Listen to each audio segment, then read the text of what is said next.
নমস্কার বন্ধুরা, সকলে নিশ্চয়ই ভালো আছেন, সুস্থ আছেন। আজকে তৈরি করব 5 ফোড়ন রুই, একদম বাঙালি স্টাইলে একটা রেসিপি। মাছের ঝোল আমরা অনেকভাবেই করি, অনেক রকম ফোড়ন দিয়ে করি। আজকে তৈরি করব 5 ফোড়ন রুই। এই রেসিপিটা যদি ভালো লাগে অবশ্যই একটা লাইক করবেন, শেয়ার করবেন এবং আমার চ্যানেলে যারা নতুন বন্ধু বা আমার আজকের ভিডিও যারা প্রথম দেখছেন তাদের কাছে অনুরোধ রইল চ্যানেলটাকে সাবস্ক্রাইব করে নিয়ে পাশে থাকা বেল আইকনটা অবশ্যই প্রেস করে দেবেন। আমি যখনই কোনো রেসিপি আপলোড করব আপনাদের কাছে তার নোটিফিকেশন পৌঁছে যাবে। নতুন বন্ধুদের স্বাগত জানিয়ে পুরনো বন্ধুদের পাশে থাকার জন্য ধন্যবাদ জানিয়ে শুরু করব আজকের recipe. Welcome to Mimi's recipes. এখানে আমি রুই মাছের পেটি নিয়েছি 3 পিস।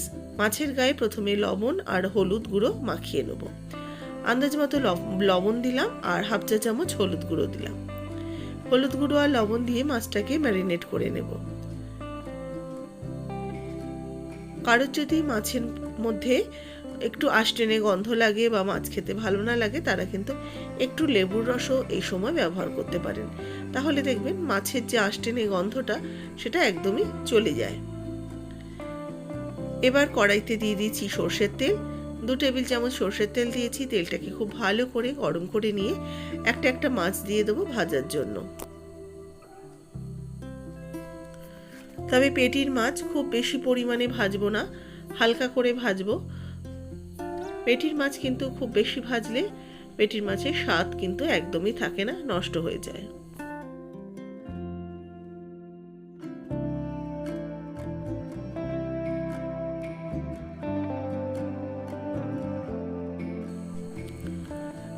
মাছগুলোকে উল্টে পিল্টেই দুদিকটা ভালো করে ভেজে নিয়েছি।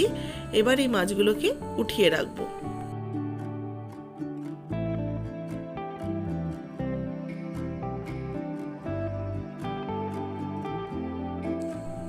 এবার ওই তেলের মধ্যেই আমি একটা মিডিয়াম সাইজের পেঁয়াজকে গ্রেট করে নিয়েছি, সেই গ্রেটেড পেঁয়াজটা দিয়ে দিলাম। এবার এই পেঁয়াজটাকে হালকা করে ভেজে নেব। পেঁয়াজের কাঁচা গন্ধটা চলে যাওয়া পর্যন্ত পেঁয়াজটাকে ভেজে নিচ্ছি। পেঁয়াজটা এদিকে ভাজা হতে থাক, ততক্ষণে আমি একটা মশলার পেস্ট করে নেব। তার জন্য একটা বাটির মধ্যে হাফ চা চামচ হলুদ গুঁড়ো, হাফ চা চামচ জিরের গুঁড়ো আর হাফ চা চামচ লঙ্কার গুঁড়ো দিয়ে সামান্য একটু জল দিয়ে এটাকে পেস্ট করে নেব।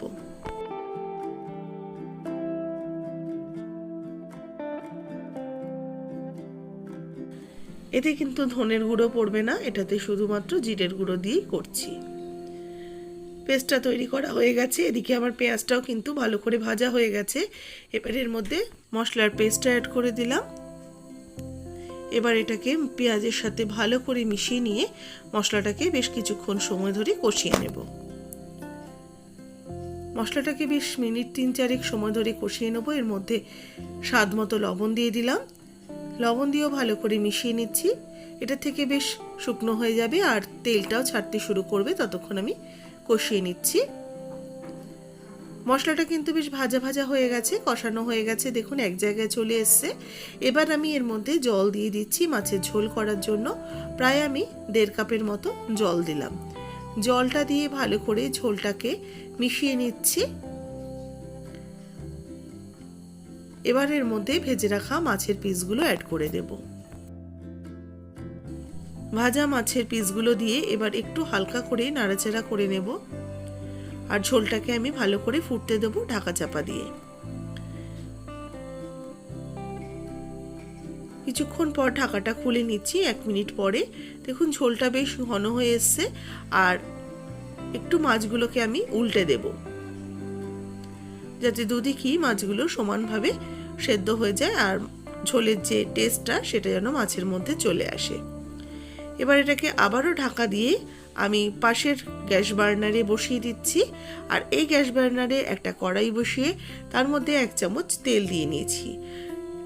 1 টেবিল স্পুন সরষের তেল দিয়ে নিয়েছি। তেলটাকে ভালো করে গরম করে এর মধ্যে 1 চা চামচ দিলাম 5 ফোড়ন, একটা শুকনো লঙ্কা, একটা তেজপাতা আর দেব 2টো কাঁচা লঙ্কা।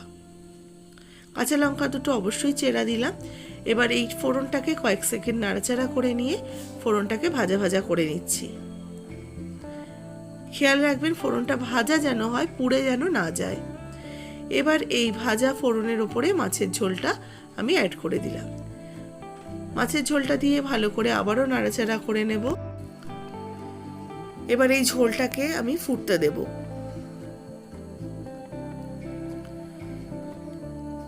ফোড়নটা দিয়ে যখন ঝোলটা দেবেন অবশ্যই ঢাকা দিয়ে একটু ফুটিয়ে নেবেন, তাহলে ফ্লেভারটা একদম সুন্দরভাবে কম্প্যাক্ট থাকবে।